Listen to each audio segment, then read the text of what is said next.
Excellencies, esteemed forum participants, colleagues, and friends. Welcome to the 2024 Stockholm Forum on Peace and Development.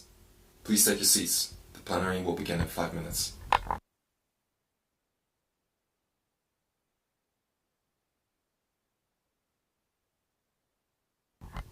Excellencies, esteemed forum participants, colleagues, and friends. Welcome to the 2024 Stockholm Forum on Peace and Development. Please take your seats. The plenary will begin in 5 minutes.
Excellencies, esteemed forum participants, colleagues, and friends.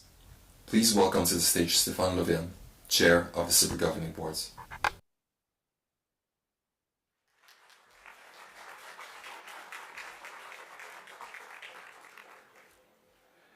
Ladies and gentlemen, esteemed colleagues and distinguished guests, dear friends, a warm welcome to the 2024 Stockholm Forum on Peace and Development.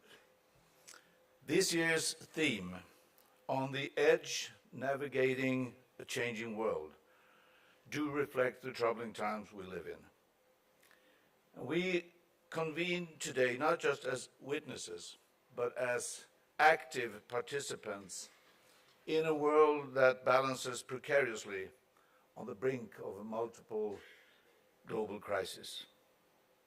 Geopolitical tension is high. Conflict trends are worsening in many regions of the world. The number of armed conflicts has nearly doubled in the last decade, as has the number of forcibly displaced people. SIPRI's data on global military expenditure is reflective of these trends. Total global military expenditure reached $2.443 trillion in 2023. It's an increase of almost 7% in real terms from 2022. And according to the United Nations, 1 out of every 5 children is living in or fleeing a war zone. 1 out of every 5. As we gather here today, the wars in Ukraine and Gaza and their far-reaching consequences are at the forefront of our attention.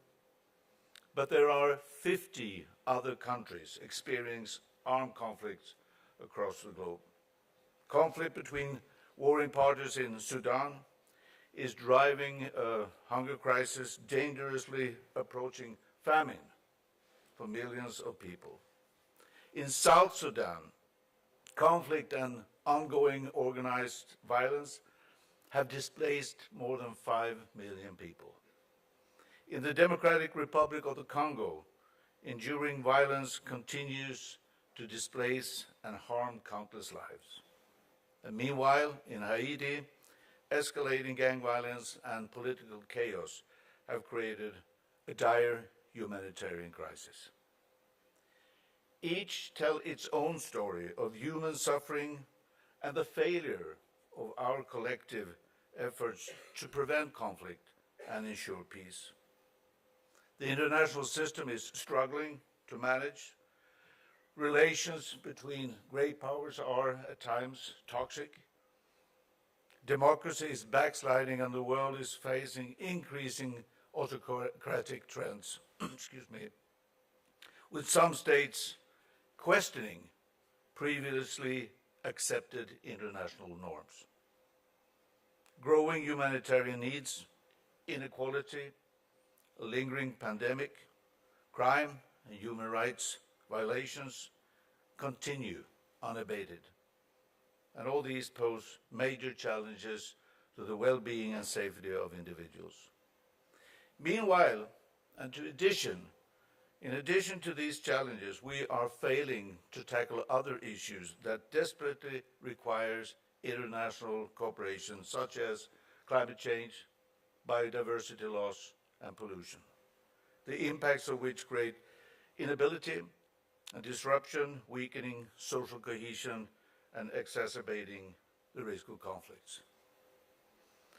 There are prominent divides in the world between the so-called global north and the global south, although this way of structuring the world obscures the deep and important differences within and between countries in each category. It endures, in part because, however imperfect it is, it touches on a division felt across a big part of the world. And we have to be clear. The vast differences in economic attainment, in health, education, and gender equality between countries are unacceptable. We cannot accept this. Equally intolerable is the fact that more than 700 million people around the world do not have access to electricity, and that 2 billion people still lack access to safely managed water. Now, with these challenges as a backdrop, the idea of a universal right to peace and equality might seem like a distant goal. I do, however, encourage all of us to remain hopeful, because at the end of the day, we have the collective power to address these challenges if we do it right. And our presence here at the 2024 Forum on Peace and Development underscores our collective commitment to make a positive impact and find possible pathways towards a more peaceful and unified future. So we must redouble our efforts to realize the Sustainable Development Goals. This includes securing the necessary financing to support developing countries.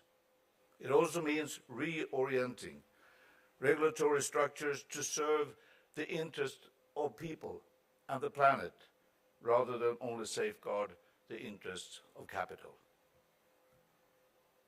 In 2022, starting already 2021, together with Ellen Johnson Sirleaf, former President of Liberia, I co-chaired the UN General Secretary General's High-Level Advisory Board on Effective Multilateralism.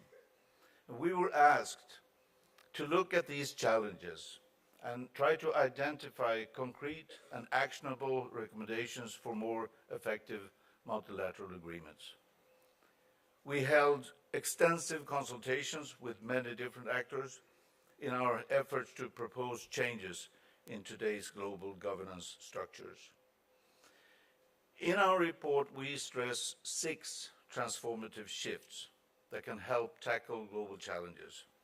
And at the Stockholm Forum last year, I emphasized the critical nature of the first of those shifts, namely the imperative for us to rebuild a trust in multilateralism through inclusion and accountability. This is one of the starting points for our discussion here today. I firmly believe in multilateralism, but we have to work better and faster. And that requires more transparency and trust in international relations to counteract nationalist narratives.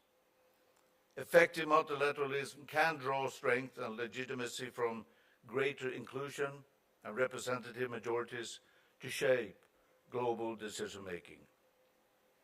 Another topic for much-needed transformative shift is the global financial architecture. The World Bank, the International Monetary Fund, regional development banks, and other financial institutions need to be guided by principles and goals that focuses on implementing the SDGs, the Paris Agreement, and on delivering global public goods to the whole world. And the world definitely has the financial resources. That's not our problem. The United Nations Conference on Trade and Development, UNCTAD, has calculated the added annual investment that are needed to reach the SDGs. It is somewhere between 5 and 7 trillion US dollars. That sounds much. It is much. But we also know that global subsidies of fossil fuels amount to 7 trillion US dollars. So we're subsidizing something that is destroying our climate with 7 trillion US dollars annually. We know that the global net private wealth stands at about 450 trillion US dollars. And we know that the 6 richest people, 6 individuals, owns together 1 trillion US dollars. 1,000 billion US dollars. I'm not proposing that we rob them, but I am suggesting that much more is invested in our planet's future. And with common public-private investments, we can open the door to a better future for billions of people. We know that the hundreds of million people that in China were lifted out of poverty both can enjoy a better life themselves, but they also contribute to the global economy. So it's a win-win situation. And now there's around 700 million people in the world living in extreme poverty, the by far highest percentage at the African continent. There is no decent reason for this. So multilateral cooperation will, of course, be stronger if we include more. And in this context, empowering women, girls, and youth more generally, and systematically recognizing different voices in a society is crucial. Providing people with opportunities is profitable for all of us. This year we are looking forward to the General Assembly's Summit of the Future, described as, and I quote, moment to mend eroded trust, end of quote. This summit represents a critical opportunity to strengthen our global frameworks for cooperation on peace and security. It aims to deepen our collective efforts to realize the ambitious goals outlined in the 2030 Agenda. And as we navigate these troubled times and turbulent times, the United Nations remains a pivotal arena where instruments and levers for peace can be effectively mobilized. We are, however, confronted with a diplomatic deficit and a profound erosion of trust among nations. Achieving consensus remains a challenge, but it is possible. Now, this reality frames our discussion at the forum. Given the immensity of our challenges, I recognize that some may feel resigned and have a sense of disconnect. It's important to acknowledge these feelings. Indeed, there is a profound distance between our tranquil discussions here in Stockholm and the stark realities faced by millions living in conflict. So this forum is not a ceremonial gathering. It's an opportunity for actionable insights and transformative discussions. So let us use this time together, dear friends, productively, and emerge from these sessions not only more informed, but also more committed to implementing real positive change. So each session, each speaker, and each one of you all brings valuable insights and experiences. Let us use this opportunity to make new connections, bridge divides, and learn from one another. Let us foster dialogue, even when consensus appears out of reach. I hope that this year's Stockholm Forum gives us a renewed impetus to face these challenges head on.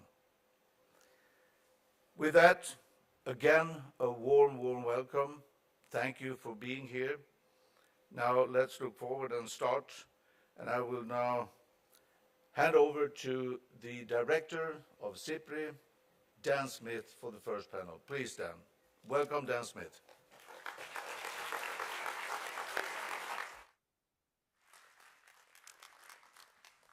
That was great. That was great.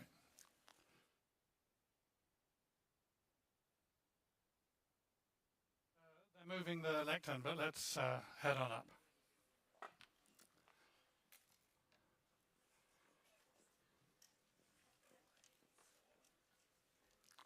Why don't you come up first, Katja, because you're sitting furthest along.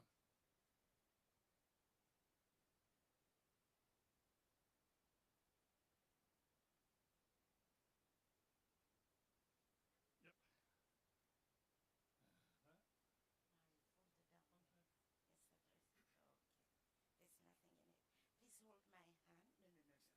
Please hold my hand.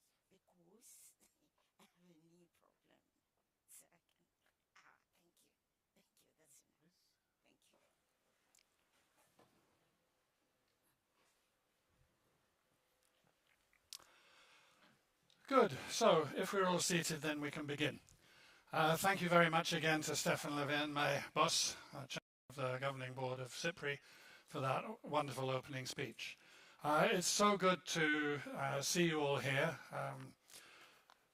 Many good friends, some long-lasting friends, though I hesitate to say old friends because it would give away too much about myself. Many of you whom I haven't met before, I haven't had that pleasure, and I hope I will during the course of the 3 days. And so for those of you whom I haven't met, my name is Dan Smith. I'm director of the Stockholm International Peace Research Institute and have been since 2015. And during all of that time, even during the COVID years, we have been convening the Stockholm Forum on Peace and Development around this time each year. 2 years of virtuality in 2020 and 2021, and otherwise as an in-person gathering where we can do the panels like we're about to do now. In plenary session, there'll be one each day, as you know. We can have the smaller panels, the round tables, there'll be some fireside chats, and there's mingling. Actually, before I moved to Sweden, I'd never come across this as a proper word. It would say on the agenda of a meeting, you know, you'd sort of have the opening plenary, you'd have the final plenary, and then it would say mingle, spelled M-I-N-G-E-L. And it took me a while before I found out what a mingle was. But it's actually one of the most important parts of the conference. So make sure you mingle well. Stefan set the scene tremendously well for this panel. What we need in order to be resolving at least some aspects, making some kind of start in really getting to grips with the polycrisis that we're confronting, the combined problems of human insecurity, ecological insecurity, and conflict-based insecurity. We need some kind of good order in world affairs, in relations between governments. And good order needs, of course, regulation and rules that can be enforced. And it also needs norms.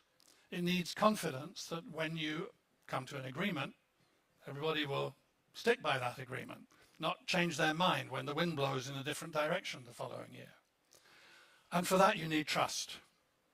And I think that part of what we're talking about is very institutional level. It's at the UN Security Council level.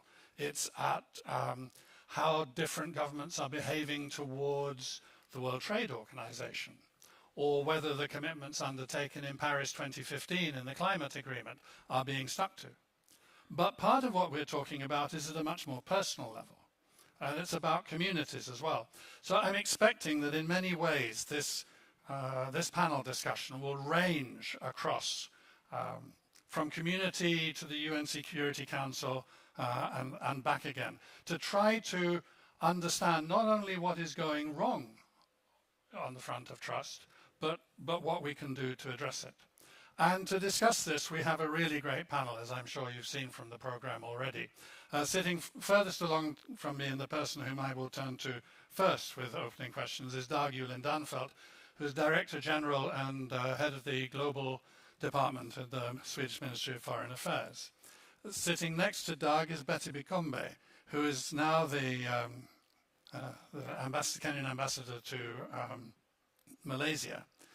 Ugandan ambassador to Malaysia, but came to my knowledge as head of the Fragility, Conflict and Violence section in the World Bank. And before that was working as a facilitator, trying to bring dialogue to the resolution of the awful civil conflict in northern Uganda with the Lord's Resistance Army. Sitting next to Betty is Fonteh Akum, who's director of the Institute for Security Studies based in Pretoria in South Africa, with whom we've worked for some years on various issues, a great partner. Then two along from me is Amitabh Behar, who's the executive director of Oxfam International. I asked him where he was based and he said he wasn't quite sure. And Katja Coyle beside me, who is State Minister in the Federal Foreign Office of Germany. So it's very good to have you all here. This is not a moment for long speeches. This is a moment for questions and thoughts. I'll follow up with questions, extra questions if need be, to winkle out an extra insight or two. But I wanted to start, Dag, at the kind of fairly broad level. Stefan was mentioning some of the statistics. I mean, broadly speaking, there were about 30 armed conflicts in 2010. There are over 50 now. That includes the massive war in Ukraine, but it includes the massive war in Sudan. It includes the horrors of Gaza. It includes Yemen and Myanmar and Sahel and so on. More violence in DRC. It seemed for a period, well, it didn't just seem, it was the case that the zone of peace worldwide was growing. And depending how you date it, maybe from around the time of the financial and economic crisis, 2008, 9, 10, or perhaps a little bit later from the time of the Russian invasion of Ukraine, it feels like there has been a deterioration in security and in peacemaking and peace building. What's your perspective on this and on how and why it has happened? Thank you, Dan. My perspective is that I share the perspective that you just announced, and I will elaborate on that in just a while. If you allow me a few words on one very important word that you used before in your introduction, that's trust, or lack of trust. Before I became a career diplomat, I was working as a judge, and as working as a judge, I mean, you are a custodian of trust. And in a city, in a system such as my own, I would say most member states of the European Union, there is a strong trust in the legal systems. We don't question our legal systems. When a court renders a verdict, the verdict is respected. Why? Because of trust. When trust disappears, eventually, a system will break down. And I think you described it very elaborately that in parts of the world there is an increase of conflicts, and this is partly because of lack of trust or increasing distrust.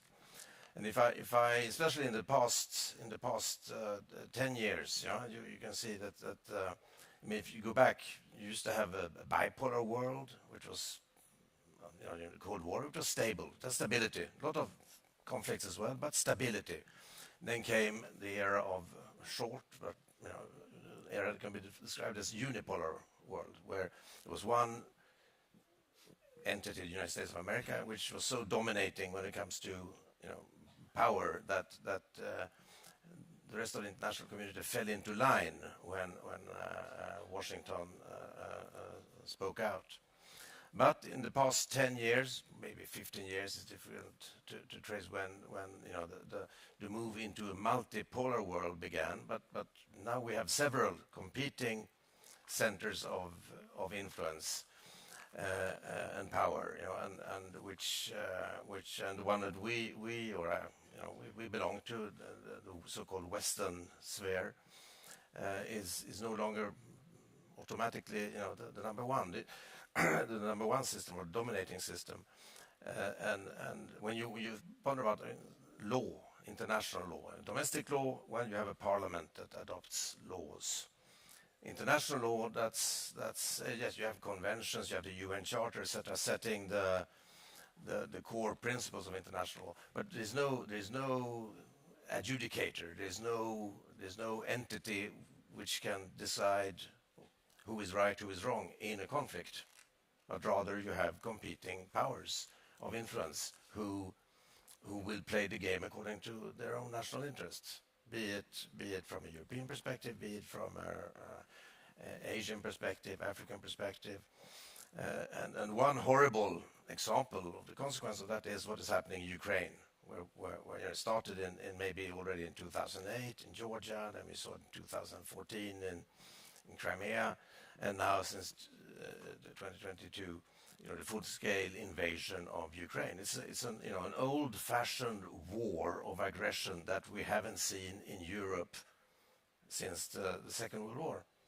And what is the driving force? Well, it's hunger for power. You know, it's the hunger to recreate something that existed during the Tsar time, during before the coming into being of an international order. And that is highly disturbing. That's one, but it's a superpower. What can we do except trying to help our Ukrainian friends? The same thing happens in the Middle East. I mean, I'm not going to dwell into the Gaza conflict, but you know, the Israeli-Palestinian conflict is probably the longest conflict of all the conflicts today. But what is the Middle East today compared to the 1990s, early 1990s, when the Oslo process came? Well, the whole region is destabilized. Iraq, what is Iraq? Is Iraq a functioning state? Syria is definitely not a functioning state. Lebanon, you know, they have challenges that are of existential nature for the functioning of a state. You know, you mentioned Yemen, which is also a highly fractional state. Multitude of conflicts overlapping each other. And in the case, you know, of Israel-Palestine, there's an old conflict, but where lots of different cooks. So yes, it's a very fragmented picture. Let me pick up on one thing that you were saying in there. I mean, with what you're saying about the Middle East and the regions and other regions, it can also be said of. There's a lot to be going into, but I wanted to pick out just one thing, which is that you remarked that part of what is happening is a greater emphasis on national interest. And at the same time, as Stefan was remarking in his speech, we're seeing this backsliding, as many of us would understand it and express it, on democracy, with a populism. Primarily, I think, as far as I'm worried about, of the right, but there's also populism of the left as well. Challenge, which seems to be very nationally focused, challenging an internationalist view. And would you accept the proposition that some of what you're talking about is not out there, but it's right here at home, even in Sweden, but certainly in Europe, and we see it in the US and so on. In other words, it's within, as you described it, the Western system, and not only in those who are challenging it. I would say yes. I mean, if you would have asked me 3 elections ago, will the Sweden Democrats ever get into parliament? I would have said no, no, no, no. I'm sure it's the same in Germany. If someone would have asked 3 elections ago, will Alternative für Deutschland ever get into parliament? No, not a chance. What is that? The next president of France? Who will it be? You know, we know that it won't be Emmanuel Macron, but you know, I mean, this is you know, for a European. You know, Sweden joined the European Union in 1995. We joined a club of democracies, you know, uniting around some core principles. Some of them being enshrined in the European Declaration or Convention on European on Human Rights, but also on economic cooperation, borderless Europe. You know, is this going to? I don't know. I hope so, for the sake of my daughters. But no, you are spot on. I don't dare to give an answer, but I because it might be too frightful. But it is. Yes, it's changing. Not to mention what's happening in the United States of America. Yeah. Okay, so with that cheerful kick-off, let's move on to Betty and keep our spirits high. And Betty, you have a long experience in these issues. I mentioned Uganda and the Lord's Resistance Army, and I think your work on that conflict goes back quite a long time. And you were in government. You were also taking responsibility for trying to address the conflict. Then you had the time in the World Bank with the FCV team. So what are your reflections on how the scene has shifted over, let's say, the past decade? First of all, good morning. Thank you very much for having me here. It's quite a privilege to be sitting among these eminent people. And it's not just about sitting with eminent people, but what can we do, what can we talk that can save the world today. At the end of the day, that is what matters. In 2006, when I had fairly successfully negotiated the war in northern Uganda, I had stream of requests from students, researchers, asking for interview of those who were writing books. And my response was, the Cold War is over. There are no more wars. And why do you want to study conflict resolution? There's no future in it. Lo and behold, I was so naive, I realized later that it was just beginning to get worse. I also remember in 2013 when African head of states and governments declared that there was no going to be wars anymore. They'll work towards prosperity and peace. I was a little skeptical, but gave it the benefit of the doubt that maybe there was that commitment. It was a declaration which was written and sealed, notarized and sealed. Therefore, probably African leaders would keep to their words. How wrong I was. So today, so when I joined the World Bank, yes, fragility was endemic, but that was 2014. But so we concerned ourselves on addressing fragility. There was violence, yes, but not to the level of what we are witnessing today. Okay, when we go back, of course, there was Rwanda, there was Bosnia, and all these countries, and the other countries that had experienced genocide.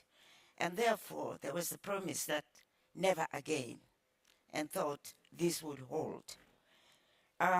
So our concern was, how do we deal with fragility? But the security landscape is evolving, it's changing all the time. It's getting more and more complicated. It is dominated by wars, armed conflicts, coups, resulting in an unimaginable rate of deaths and destruction.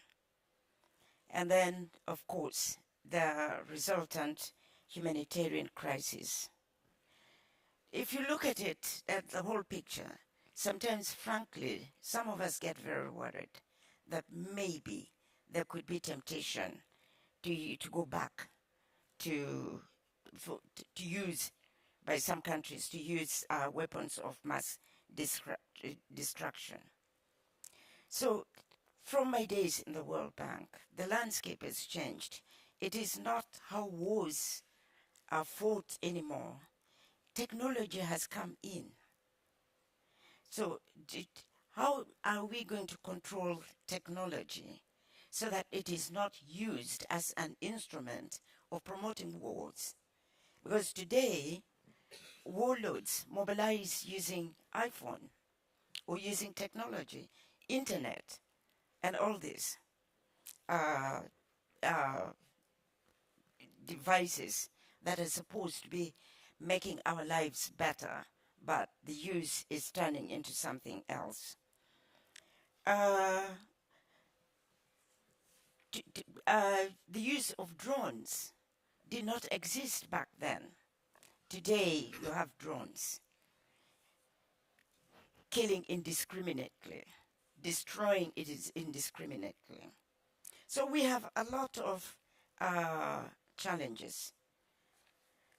Yeah, trust was talked about earlier on. It's true, there's more and more deficit of trust, or put it, trust deficit, between nations, within countries. So it's very, very difficult. How do you build that trust which is lost? And it's not something that you can build overnight. It will take ages to build. Betty, if I can... Can I? Yeah, let me rush. When you look at the drivers of wars, it doesn't give you any hope. Poverty is on the rise. marginalization of communities, unemployment of youth, and environmental issues, they're all threatening. They're all drivers of wars. And I can go on. But when you look at what is going on in Gaza today, and justification, there's the notion of self-defense. How far does self-defense goes when fetuses are killed, not to mention women and children were killed in the name of self-defense? How far do we go with self-defense? When multilateral agencies are being ignored and not respected anymore, when the UN is doing all it can, but it's almost being made impotent. ICC is said, well, has no jurisdiction to touch anybody, and that is why when African leaders complain that ICC is maybe for only African leaders and not the other untouchables. So, but I want to just wind up and say that, well, with all this foregoing, we still can do something. We still can do something. Could we maybe invest more in preventive diplomacy? Because we've talked about preventive diplomacy, but are we practicing it? Are we investing enough in preventive diplomacy? And let me cut off. Peace mediation can help, but there are also very many flaws with this mediation. I'm not going to go into these details, but there are certain things we can be innovative about and smart about that can save this world. Thank you very much. Thanks, Betty. And I want to use one thing that you said to move straight on to Fonteh, which was this issue you raised there. How far can we carry on using the justification of self-defense when the violence reaches a certain level? And you could also say, taking the example you took, when it reaches a certain depth, that it reaches so far into society. So, Fonteh, I mean, there's this issue, and it's come out already, and we might as well address it head on, right? The issue of, is there a double standard? So the Western governments were very, very clear in talking about Russian aggression against Ukraine. And they referred to international law, and they referred to international humanitarian law, and they referred to the Charter of the United Nations. Right. Perhaps not been quite so clear about Gaza, and that has been well recognized. So from your perspective, I mean, is it fair to say that there has been a double standard? Is that double standard as important in the issue of rising mistrust in the world as perhaps I'm positing it at the moment? Your thoughts? Thanks, Dan. You raise a very important issue, and I think it's always important to start with the position from which I speak, which is leading a research organization that works to find solutions to some of the challenges that we are facing today. And from that perspective, the long and short answer would be there is a fine line between the perception and the reality of double standards in the international system. And that is reflected in sort of this helix system, where there's a differentiation in history, memory, and memorialization between different components of the world. And I agree with Stefan when he said you cannot homogenize the global north and the global south. So I'd limit my reflections to the African context particularly. And the second part of this helix actually looks at the material conditions of power, capital and technology, particularly the advent of artificial intelligence, and the implications that that has on relationships within states and between states, and Africa's capacity to actually exercise and project its influence globally. So yes, there's a double standard. The second reading of the situation is in terms of power, right? When you look back historically to the UN Conference on International Organization, San Francisco, 1945, the picture that's represented online is a room that's filled with mostly men, mostly white men, and with about 3 delegations representing the African continent. The world has evolved from 1945, so there is the pressing question. So that is reflected in the way power is conceived and deployed. And so looking at the question of power that defines and determines this double standard, you've got to question the relevance of hard power in the world today when you understand the extent to which the US invasion in Iraq and Afghanistan did not deliver the outcomes that were expected, and question whether the Russian invasion of Ukraine and Israel's campaign in Gaza would equally deliver those outcomes. And if your conclusion is negative, which seems to be the prevailing perspective, then you've got to look at the new currency of trust in the international system, which seems to be a deployment of smart and soft power. And within a context where you have 2 poles at the moment, pretty much China and the US, and where there is a rise of a number of powers in between, the currency of power is shifting, and it's also determining the currency of influence in the international system. And so when you look at the African continent and the amount of trust that's being developed, say, between China and African countries, between Russia and some countries on the continent as well, it goes back again to the way history, memory, and memorialization is analyzed and instrumentalized by many of these actors. Now, what does that mean in real terms? It means that this double standard could effectively be addressed through a number of things. The first is accentuating the autonomy of African states to choose their partners to meet certain needs on the continent, whether it's infrastructure, issues of governance, issues of rights within communities. The second is an international system that's more inclusive, which again, borrowing from Stefan, an inclusive international system, whatever way it's structured, provides for safeguards against these accusations of double standards, whether in perception or in reality.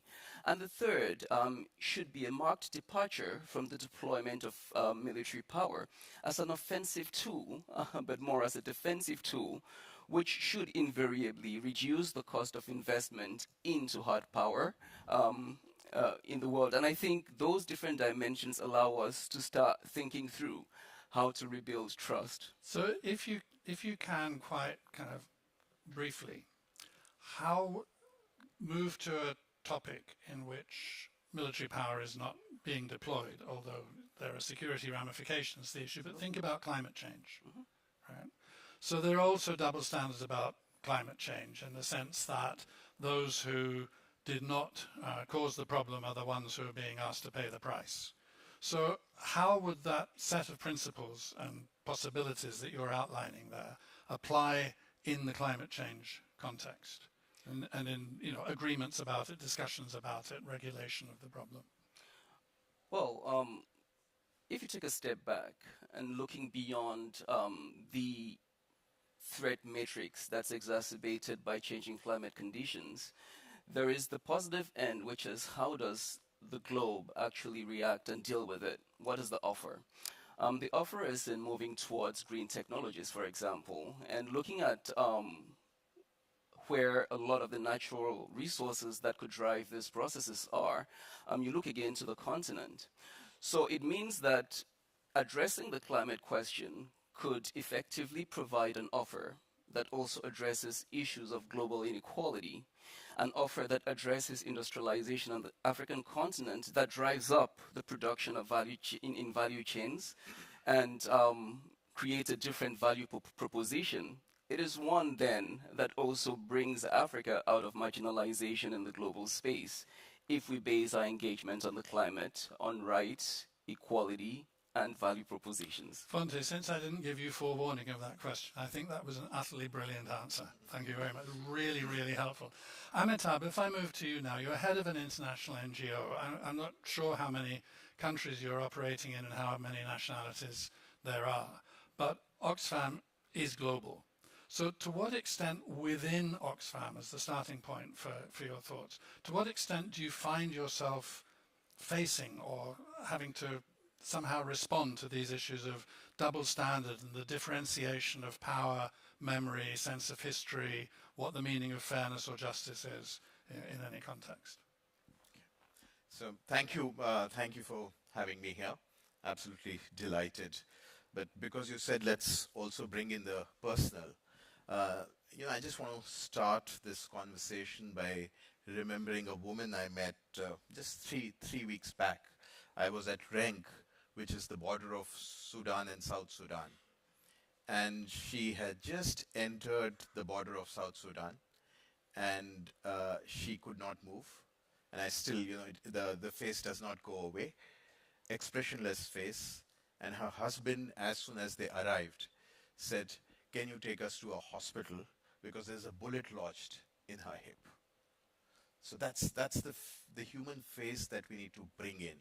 And let's just start this conversation by talking about the 8,000 plus children who have been killed in Gaza. There's forced starvation happening at the moment in Gaza.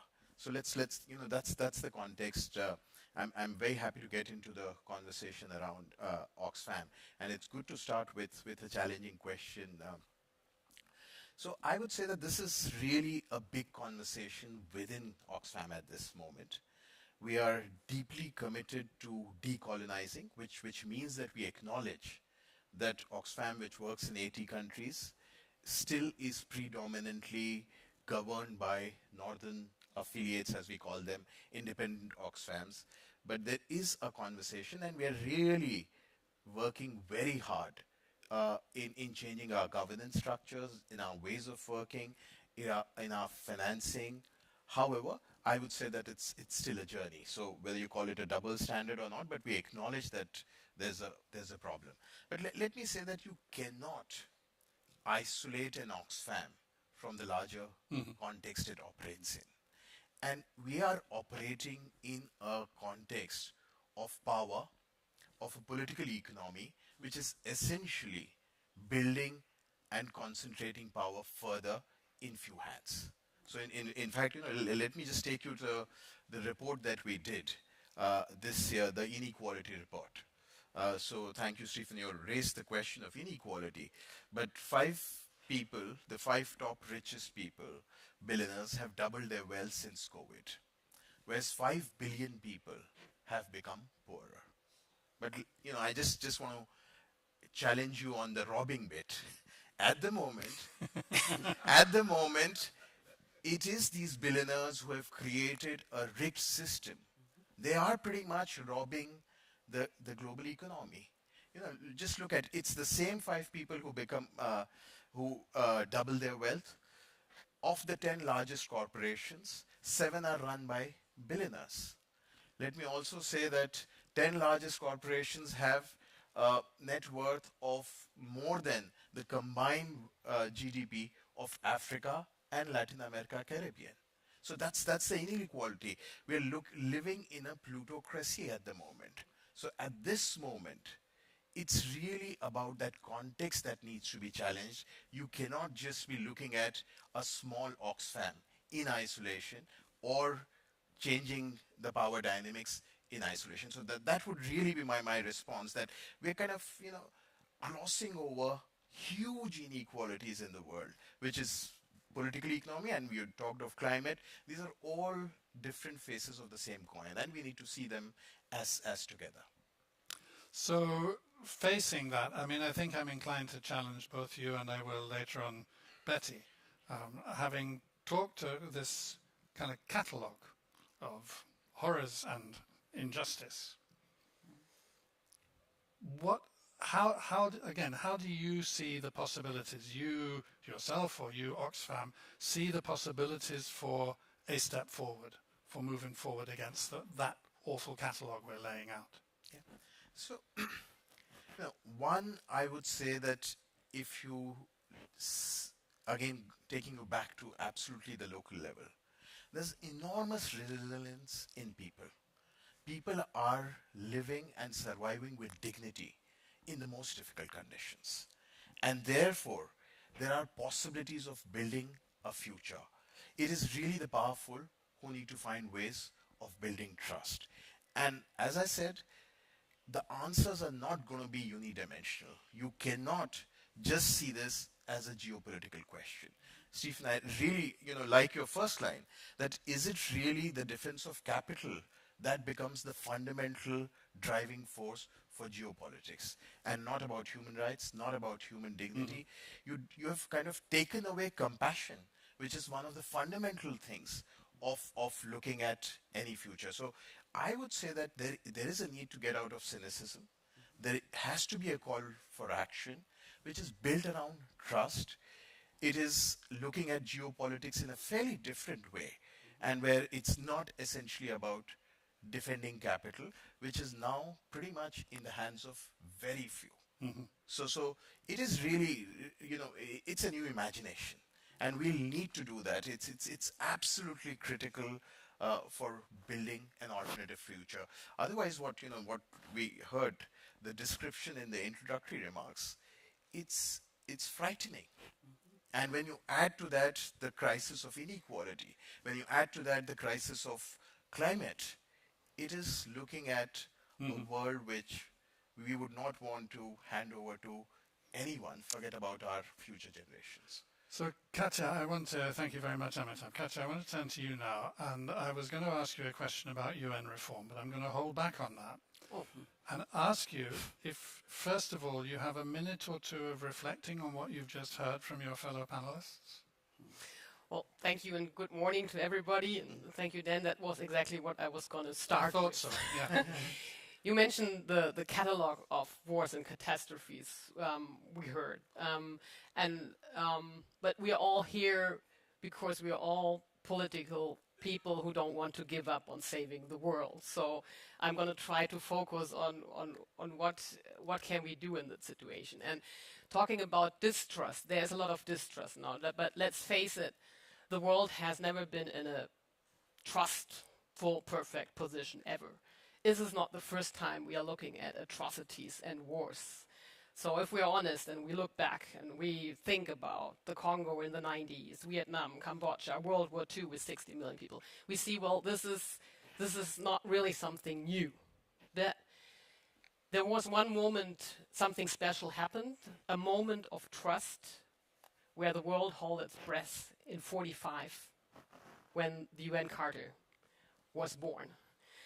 So if we have a lot of distrust going on, we need to remember and come back to where the minimum of consensus is, where we build something that we don't want to lose, that we want to defend, which is our common ground. That's where we have to come back to every time there's a lot of distrust. And so I want to make three remarks on the institution, the assembly, the Security Council, and the accountability, the courts. And the first one is not only the assembly, it's what we can do. It sounds easy, but I think it's the most important is talk to each other. That's talk about the differences and the challenges. And so that's the experience I made with the Russian war of aggression in Ukraine. We had this debate in the assembly, and we had resolutions and we had majorities on it. But of course, not everybody was agreeing. And since, as a state minister for Africa, I was having a lot of debates on the African continent with governments and leaders who were not on our line and who were not voting with us in the assembly. But if we want to build up trust, that's where we have to exchange honestly, sit together and say, okay.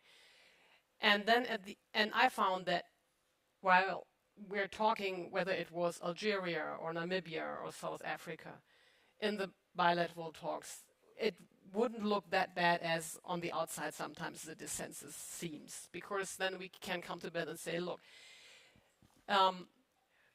we understand, and that's looking also at history. You have to go a lot, but if you want to understand each other, it's not looking back at the last 12 months. You need to look back sometimes 100 years to understand each other.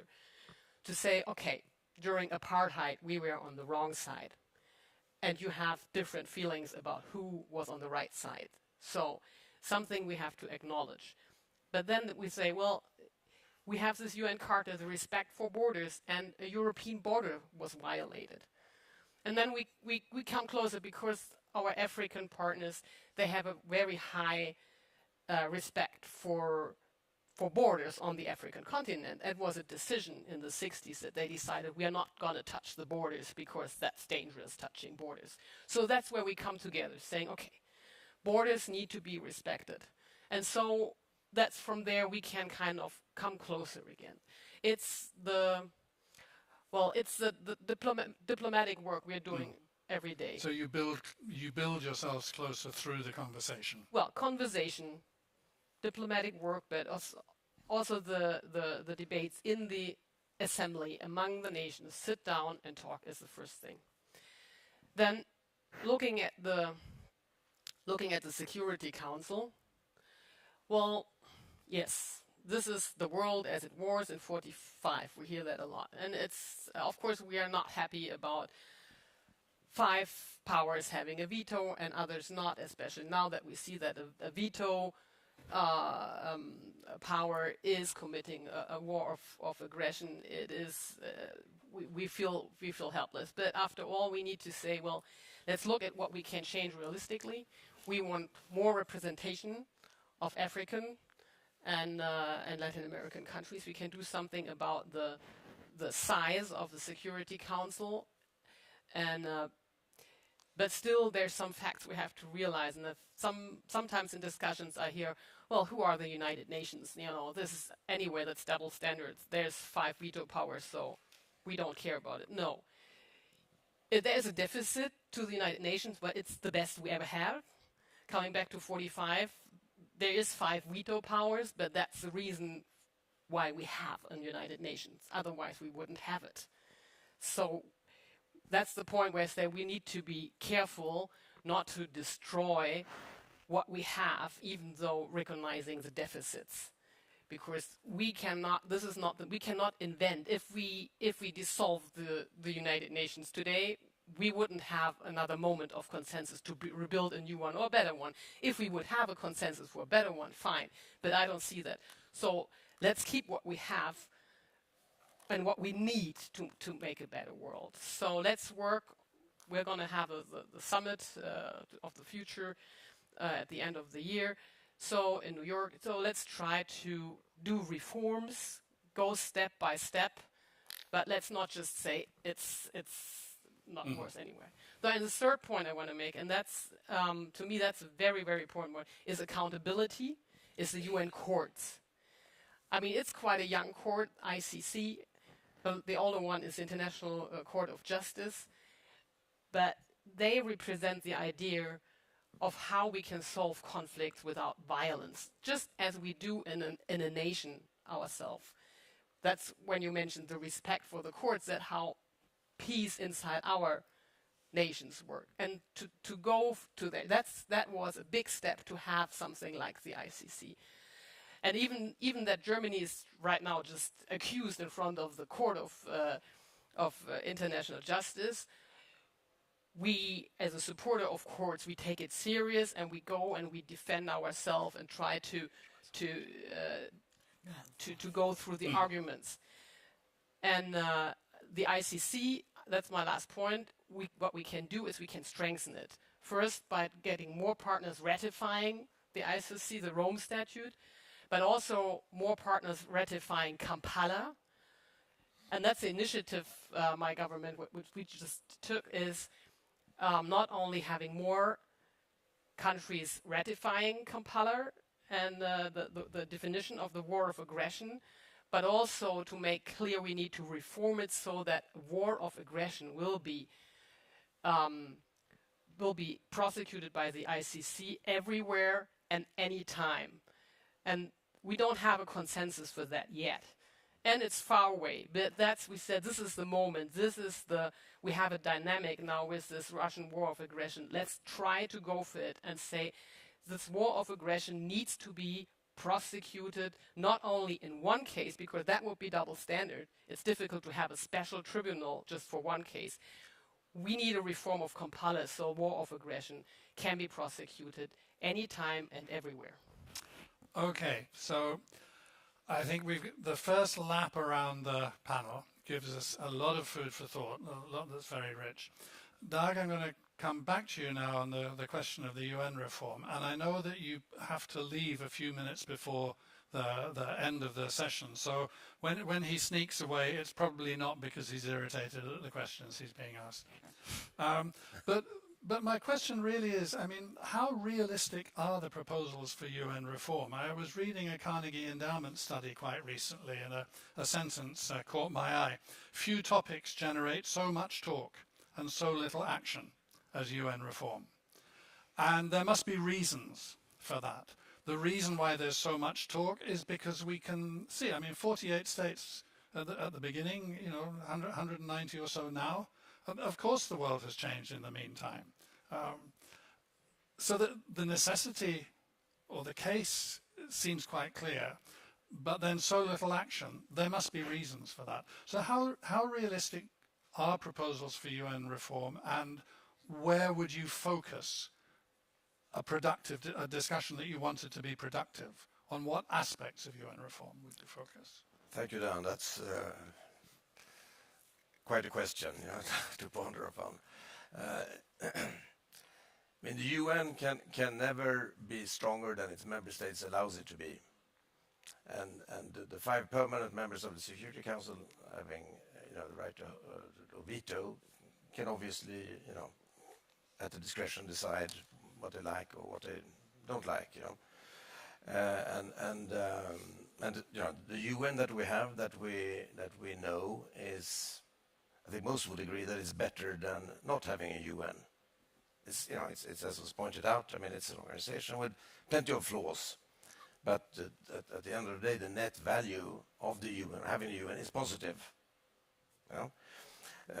When we approach, and I'm not going to dwell into all the talks about the different reforms. I mean, I can just conclude on a personal level that as a former judge, I believe in the law, and the law should somehow be emanating from what is the world government, the UN, and we should have a court that can adjudicate conflicts. But as we see with the ICC, which is not as a jurisdiction that is limited in its area of applicability, depending on, you have to accept the jurisdiction for as a country to be bound by it, while the ICJ is only a forum where states can fight it out. But and thus it has its limits. But just a willingness to bring disputes, interstate disputes, to a court for adjudication would be an enormous step forward. Like in 1925, when Sweden and Finland had a fight over the island of Åland, and the Swedish army was mobilizing, preparing to take Åland by force. Somehow reason prevailed, the leaders of the day, and both Finland and Sweden agreed to submit it to the predecessor of the ICJ, the International Court of the League of Nations. And Sweden lost, even though we were much more powerful than Finland at the time, both economically and militarily. We accepted the adjudication of this international court, and thus Åland is still today a Finnish territory, not Swedish. But that's of course, I'm Swedish, so I'm not necessarily impartial here. But it sets an example, and I've often invoked when I served in Pakistan, we had the Kashmir issue, in the Middle East, different countries in the Middle East where the Israeli-Palestinian, Israeli-Arab conflict bedevils everything. So why not bring it to a court? Because that's that will be the easy or one relatively straightforward way forward. But as to go back to your question, what is realistic? I mean, I believe I agree a lot with the German minister saying that talking is important. As diplomats, we talk too little, and I'm afraid we are also maybe at times being influenced by what can be defined as political correctness. It's not appropriate to talk to this or that. But as diplomats, it should be our duty to talk to the devil himself if that brings something good about it. And it is something good just to understand how your opponent, be it the devil or someone else, thinks. While the reference was made to a new agenda for peace, yes, it's a good document. It's not as ambitious as its predecessor, Agenda for Peace, which was decided by Boutros Ghali at the era of the unipolar world. It was easier to be ambitious than today is in the era of the multipolar world. It's very difficult to set an ambitious agenda, but it is a bit of a roadmap for the international community to move ahead. And to be very frank, I think there's a great risk that the Summit for the Future will be an arena for geopolitical rivalry, different stakes, and accusations such as that of double standard. Often, historically, the argument has a lot of merits. History is full of injustices, but we must keep the perspective looking forward and trying to safeguard what is functioning with the UN and to improve where improvement is possible. And it's not going to be the Security Council veto in the short term, but maybe if we keep on talking in a longer term. Doug, thank you very much. And I want to say we've got a hard stop at 11 o'clock, and I'm keeping my eye on the big clock in front of us. And I'm therefore going to be a little bit tougher about keeping you each to the vicinity of 4 to 4.5 minutes as we go through our second lap. So, Betty, one of the issues which comes up, which lies behind some of the discussion about UN reform, is that there are so many dimensions of injustice.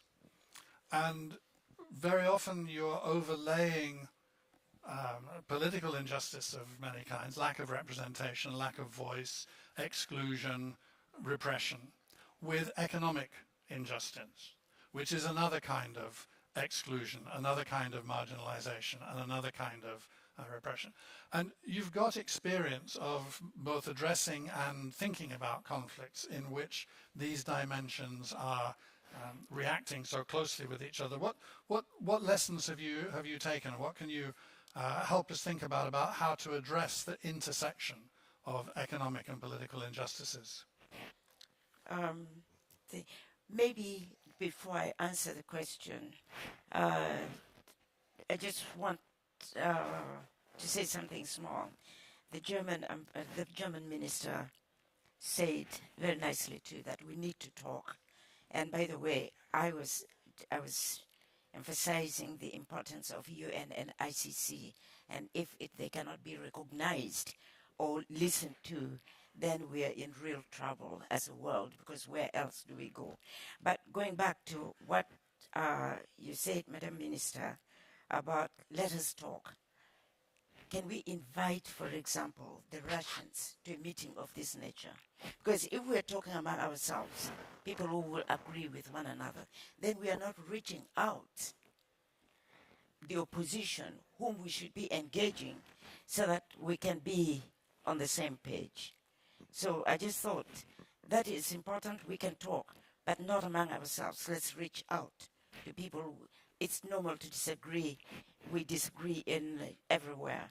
But can we reach out to them too, and we talk to try to bring peace?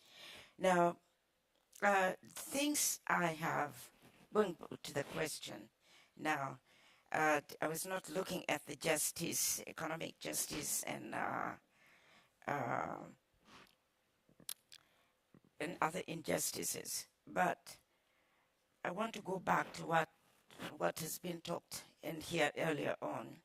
is what I've learned over the years in trying to bring peace.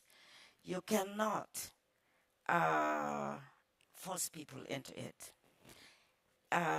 Building trust is the most important.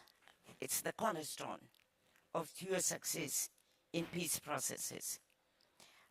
Trust in the mediator, trust in the process, because if I had this experience, I was on the team that negotiated peace in South Sudan, and the parties did not have trust in IGAD, that is Intergovernmental Agency for Development, which was leading the process. And they started accusing the leader of IGAD as that he had been bought off. So without trust, and that is to some extent, the peace agreement has not been implemented because there was no trust in the process. There was no trust in the individuals who were doing it. So that is paramount. The other thing that I've learned in these processes too is the importance of backdoor negotiations. Oftentimes, we talk about peace talks, kind of some forms of dialogue. They're okay. They're in a 5-star hotel, they're all right. But you do not get into the hearts of the matter. Sometimes the leaders don't want to be humiliated. Sometimes they have a lot of pressure from their constituencies. A case in point, again, I will give South Sudan. There was a very contentious issue. And a few of us could tell the president had his position, but you had the hardliners who were putting him under a lot of pressure. We have the power. We cannot accept that. And until a few of us took him away and talked to him and gave him confidence, then he consented to this contentious issue. So backdoor negotiation is something we should also promote. The other thing I would say, and this will be the last one, until very recently, and I will talk about this tomorrow, about trauma, which we usually do not factor either in post-conflict reconstruction or in actual mediation itself. Because when we go into negotiation, we're talking to people who are scarred, who are traumatized, who have lost their loved ones, they've lost all their properties, they're not living in dignity anymore, and we don't consider that when talking to them or even in rehabilitation program. It is very important that trauma healing is factored into peace processes at every stage, because like I said before, you're dealing with people who are despondent, who've gone through so much. And this again, I bring my experience in the South Sudan. One time, they were under a lot of pressure, the opposition, to give in to certain issues until they all broke down. Because the point was, you do not know what we have gone through. You do not know how many people we have lost as a result of being pressured to give in to certain contentious issues. So there's a few things I can leave you with that I've learned in the process of trying to bring peace. Thank you. Helpful and inspiring, Betty. Thank you very much. And Fonteh kind of sets it up, because what I wanted to ask you about was the issue of inclusion as part of trust building, thinking about peace processes in particular, not the sort of the broader high-level diplomacy, but the sort of peace processes that Betty was talking about. How far do you think we have come?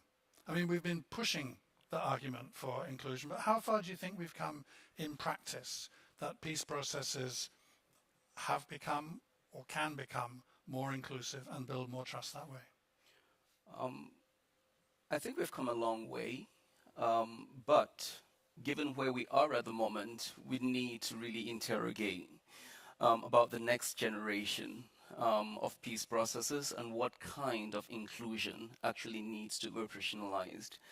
And the key often is to interrogate the extent to which some of the questions that have been raised on this panel are being addressed. I'll take a few.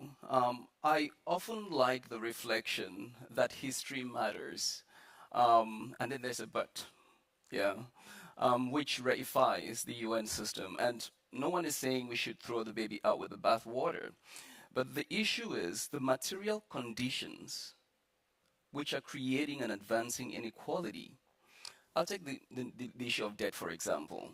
This year alone, colleagues from DevEx published a couple of days ago, African countries would pay $50 billion more in servicing debt than they would receive in aid and grant. Yeah, that is the reality.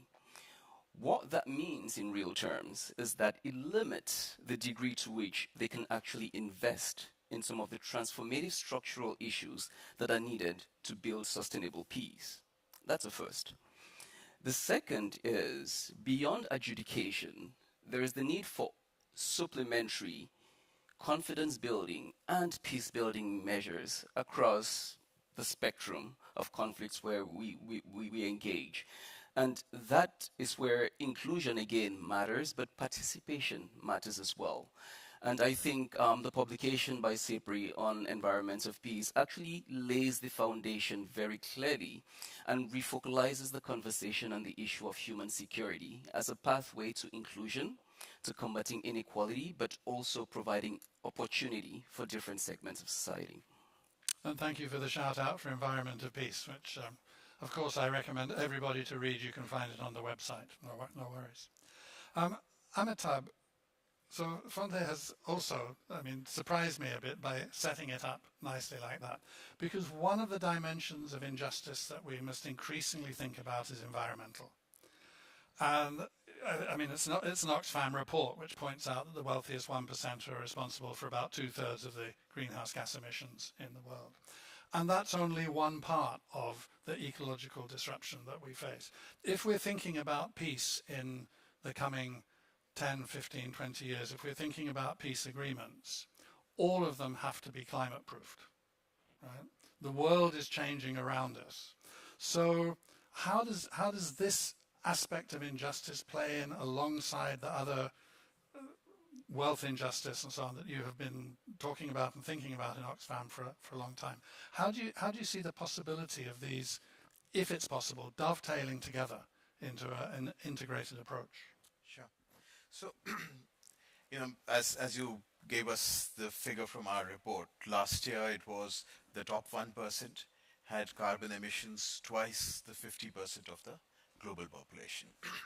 So the point that our report is making, and it's going to kind of go back to the previous argument that I was building, is that it is now not, it is really the super rich who are responsible for the emissions, and therefore they need to take responsibility. And we must, and I like this conversation where we were saying that we need to look at the North and South from a new lens. It's critical. It is really the super rich who are really the worst polluters. Let me give you an example. As in, just a couple of months ago, in India, our richest man had a pre-wedding bash for his son. And they had in a particular airport where usually they get only 10 aircrafts in a day. They had 130 private jets coming in. So Rihanna, Zuckerberg, pretty much everybody was there. So let's recognize there is a north in the south also. And these super rich, I'm sure the Indian super rich are contributing much more to the emissions than, say, the working class in Sweden. I think that recognition is critical. But having said this, I think it would be very, very important to recognize ultimately the integrated nature of that political economy that we have. Why are we doing trillions and trillions of subsidies at this juncture to the fossil fuels? I think that's a question that has to be asked. After enormous struggles, we have got the loss and damage fund. But what is it? As in, it's a great start, it's important. However, it's really pittance in terms of the commitments that you have. So again, the question is that we will not be able to now see, this phrase of the poly crisis. I'm now, I want to challenge that. It's not really a poly crisis. It's a crisis of concentration of power and wealth. It is a crisis of the post-World War project of liberal democracies, which is being fundamentally challenged at this juncture. And therefore, till we reconfigure how power is going to be redistributed, how wealth is going to be redistributed in a more egalitarian, equitable, democratic way, I think we'll not be able to find solutions. So, and I completely agree with you. A lot of these conversations, and I'm sure all of us would have said this because we work on these issues, that lack of conflict is not necessarily peace. If you're talking of enduring peace, how do we juxtapose the trillions of investments in military expenditure with actually declining expenditure in public health and education? So that's really the question that we'll need to look at, and the climate conversation has to be central. I said I was in South Sudan. It was surprising for me to actually find so many people who were escaping also floods. So the refugees are not just the conflict, it's also the climate catastrophe. And again, the impact is being borne by the poorest of the poor and the most marginalized. And the effects of the climate change and the effects of violent conflict are interacting with each other because it's the same communities which are being hit. Absolutely. Yeah. There's a huge link. It's the same communities who are facing the triple burden of deprivation, climate, and conflict. So in fact, if you look at our work as Oxfam, and I'm sure many of our similar entities, we are now moving ahead, as in we are not saying that we can continue with only humanitarian work. That's not going to deliver. It is going to be what we are calling as nexus programming, which is the interface of development, climate, and humanitarian. Thank you, Amitabh. Katya, you are, amongst other things, representing a donor government. So how does a donor government, in this case Germany, maintain some kind of sense of the moral compass, the ethical compass, the political compass around inclusion and support for those who most need it in these very, very difficult times, when, as Amitabh has pointed out, it's not as if there are no problems generated within the countries which are or might be receiving aid. There are conflicts there. There are conflict regions. There's not just the pressure of climate change, but the pressure of the governance systems which are not working in the interests of the majority of people. How do you maintain course?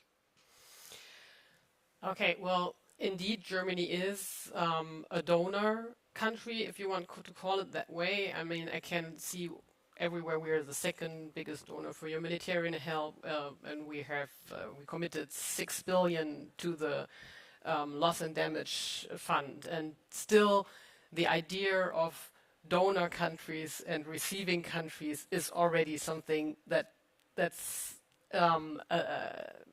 well, as you mentioned, the question is, are we the donating ones? What do we receive? You mentioned the numbers. I mean, we are committing all this climate warming that others are suffering. We are using their resources.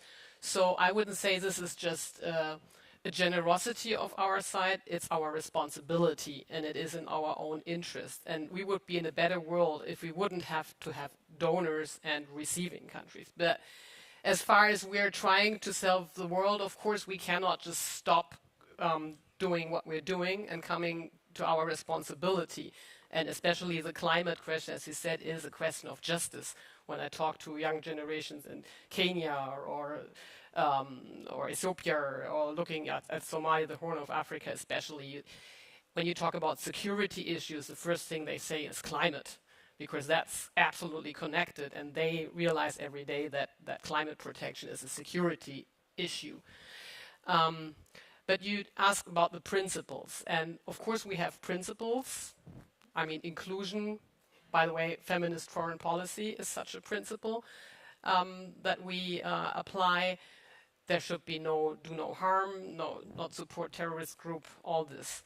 And the main part, 2/3 of all these, I would call it, investments, all this investment is better than donation, I think, investment in peace, goes through UN institutions. So it's not bilaterally that we go and decide we build this bridge, we build this building, we build this hospital. I know others, competing powers, do it that way, so they're more visible than we are because we act mostly through UN organizations and the last third through NGOs.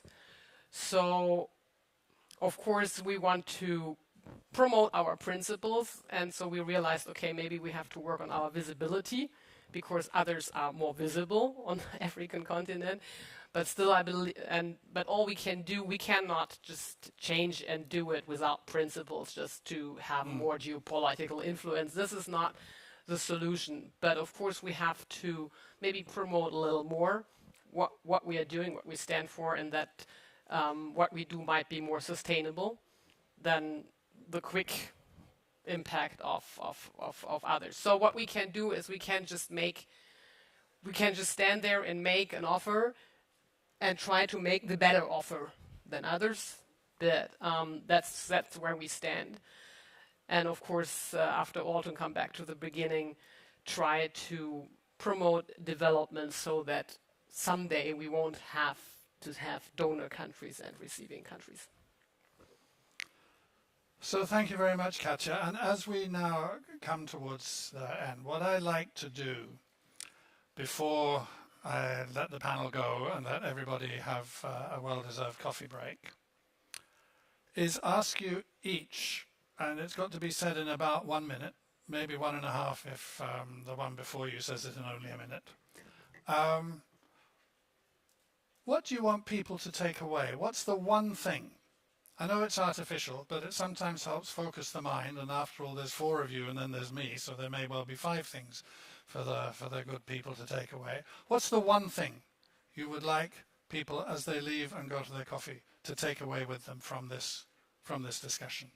Betty, you first. How am I going to contribute towards bringing peace in the world? Maybe not so much the world, but your own environment.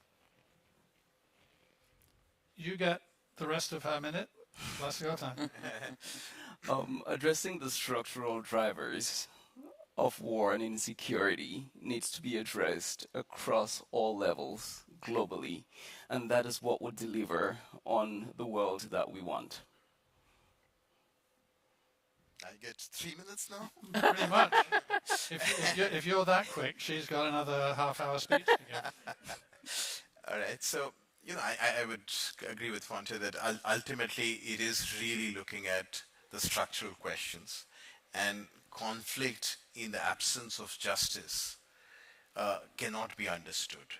And therefore it's really critical for us to engage with the injustices which are structural in nature, which we completely condone, and we are fairly comfortable living with that. And that's getting reflected in what's happening in Gaza at the moment, what's happening with the trillions of dollars of subsidies to the fossil fuel. That's happening with the vetoes in the General Assembly. So it is really about I would say, inverting the pyramid, and let's look at the world from the perspective of the most marginalized people. I think it's really important, because ultimately you're talking of majority of the people who do not have access to food. You said 700 million people live in extreme poverty. People, as in the number that I had, 900 people have actually slept hungry. That's phenomenal. If people are not getting basic food, basic education, I think there's a huge responsibility on us both looking at the historical injustices, the continuing structural injustices, but then collectively through dialogue and through ambition, try and build a more equal future. And Katja? Well, I think the main message is that we shouldn't lose hope. The challenges are huge, but I mean, we don't have a choice. We all live in this one single world. We have a responsibility for each other. So let's go step by step and do the work. Let's not get depressed and give up. That's not a choice we have. Yeah. I would say that's the main thing. So, Katja, thank you so very much, and thank you all. I have been so mean to them in the last round that you're going to be able to go away for coffee early, unless I now decide to speak to you for 10 or 15 minutes and give you my thoughts. I've been very struck by a couple of things. One is, of course, the emphasis on structural change is really important, but you have to hold that in the balance against, the structural change in terms of wealth and power, you have to hold that in balance against, well, what can we do now? What are the steps that can be taken now?